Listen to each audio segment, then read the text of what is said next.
पहला वंश जिसने बड़े पैमाने पर आहत सिक्के जारी किए कौन था? तो नंद वंश पहला वंश था जिसने बड़े पैमाने पर आहत सिक्के जारी किए। ठीक है ना। यूनानी लेखकों ने अग्रमीज किसे कहा है? तो यूनानी लेखकों ने घनानंद को अग्रमीज कहा है ना। कोसल महाजनपद की राजधानी कहाँ थी? तो कोसल महाजनपद की राजधानी श्रावस्ती थी। श्रावस्ती किस महाजनपद का राजधानी था? तो कोसल महाजनपद का। ये बताइए कि मोढेरा के सूर्य मंदिर का निर्माता कौन था? तो मोढेरा के सूर्य मंदिर का निर्माता जो था वो राजा भीमदेव प्रथम था। कौन था? भीमदेव प्रथम था। ठीक है ना। अब अगला सवाल, लिंगायत ब्राह्मण विरोधी हैं, कथन सत्य है कि असत्य है? कथन सत्य है। लिंगायत जो है वो ब्राह्मण विरोधी हैं।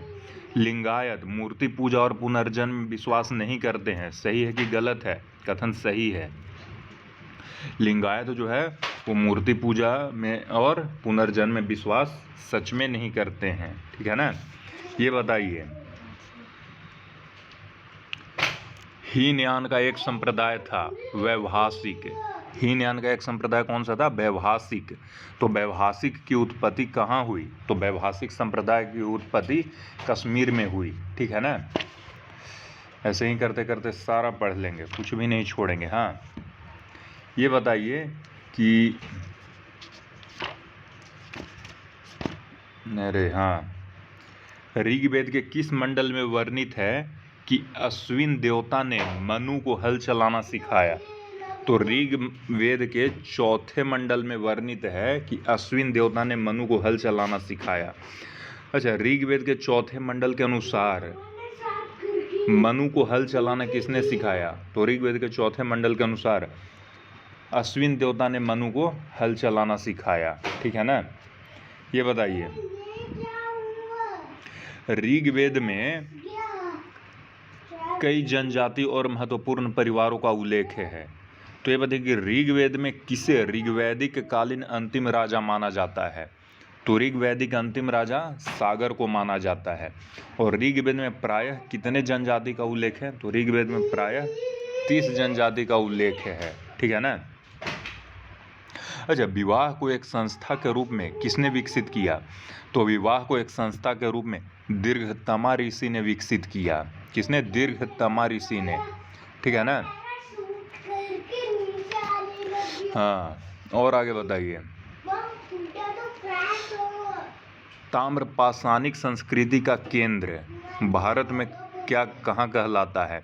तो उत्तर प्रदेश का जो दोआब क्षेत्र है वही ताम्रपाषाणिक संस्कृति का केंद्र कहलाता है। उत्तर प्रदेश का दोआब क्षेत्र को ताम्रपाषाणिक संस्कृति का केंद्र कहते हैं। ठीक है ना। वैदिक सभ्यता में लोहे का ज्ञान था कि नहीं था? हाँ, वैदिक सभ्यता में लोहे का ज्ञान था। अच्छा, सैंधव सभ्यता में लोहे का जानकारी था कि नहीं था? तो नहीं, सैंधव सभ्यता में लोहे का जानकारी नहीं था। ठीक है ना। अच्छा, संपूर्ण सैंधव मुहरों पर सर्वाधिक अंकन किसका है? तो संपूर्ण सैंधव मुहरों पर सर्वाधिक अंकन पीपल का है। उसके बाद एक श्रृंगी पशु यूनिकॉर्न का है। ठीक है ना। सबसे ज़्यादा पीपल का है, उसके बाद यूनिकॉर्न का है। ठीक है। एक सेकेंड, अफगानिस्तान में सिंधु घाटी सभ्यता का स्थल पाया गया है। ठीक है ना। अफगानिस्तान में सिंधु घाटी सभ्यता का स्थल पाया गया। वो दो स्थल का नाम बताइए। तो एक है सोर्तगुई और दूसरा मुंडिगाक, है ना। सोर्तगुई और मुंडिगाक ये दो स्थल है जो कि अफगानिस्तान में है।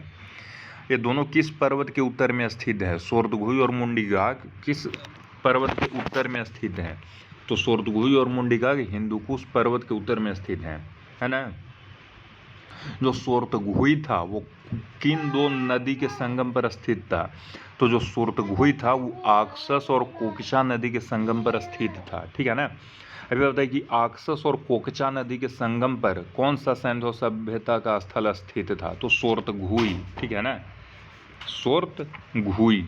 ठीक है। प्रथम मानव या कारीगर मानव किसे कहा जाता है? तो होमो हैबिलिस को कहा जाता है। होमो हैबिलिस को प्रथम मानव या कारीगर मानव कहा जाता है। क्यों भाई? क्योंकि इसने ही सबसे पहले पत्थर के औजार बनाए। अच्छा, हाथों का उपयोग करने वाला मानव किससे कहा जाता है? तो होमो हैबिलस को ही हाथों का उपयोग करने वाला मानव कहा जाता है। किसे? होमो हैबिलस को।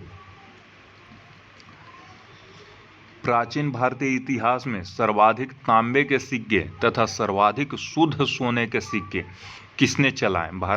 प्राचीन भारतीय इतिहास में सबसे ज़्यादा तांबा का सिक्का और सबसे शुद्ध सोना का सिक्का किसने चलाया? तो कुषाण शासकों ने चलाया। ठीक है ना। अच्छा, सबसे ज़्यादा मात्रा में सीसा का सिक्का किसने चलाया?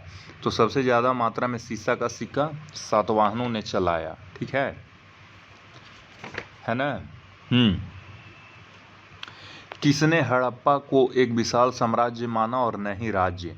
किसने न तो हड़प्पा को एक विशाल साम्राज्य माना और ना ही राज्य? तो फेयर सर्विस ने हड़प्पा को न तो एक विशाल साम्राज्य माना और न ही उसे एक राज्य माना। ठीक है।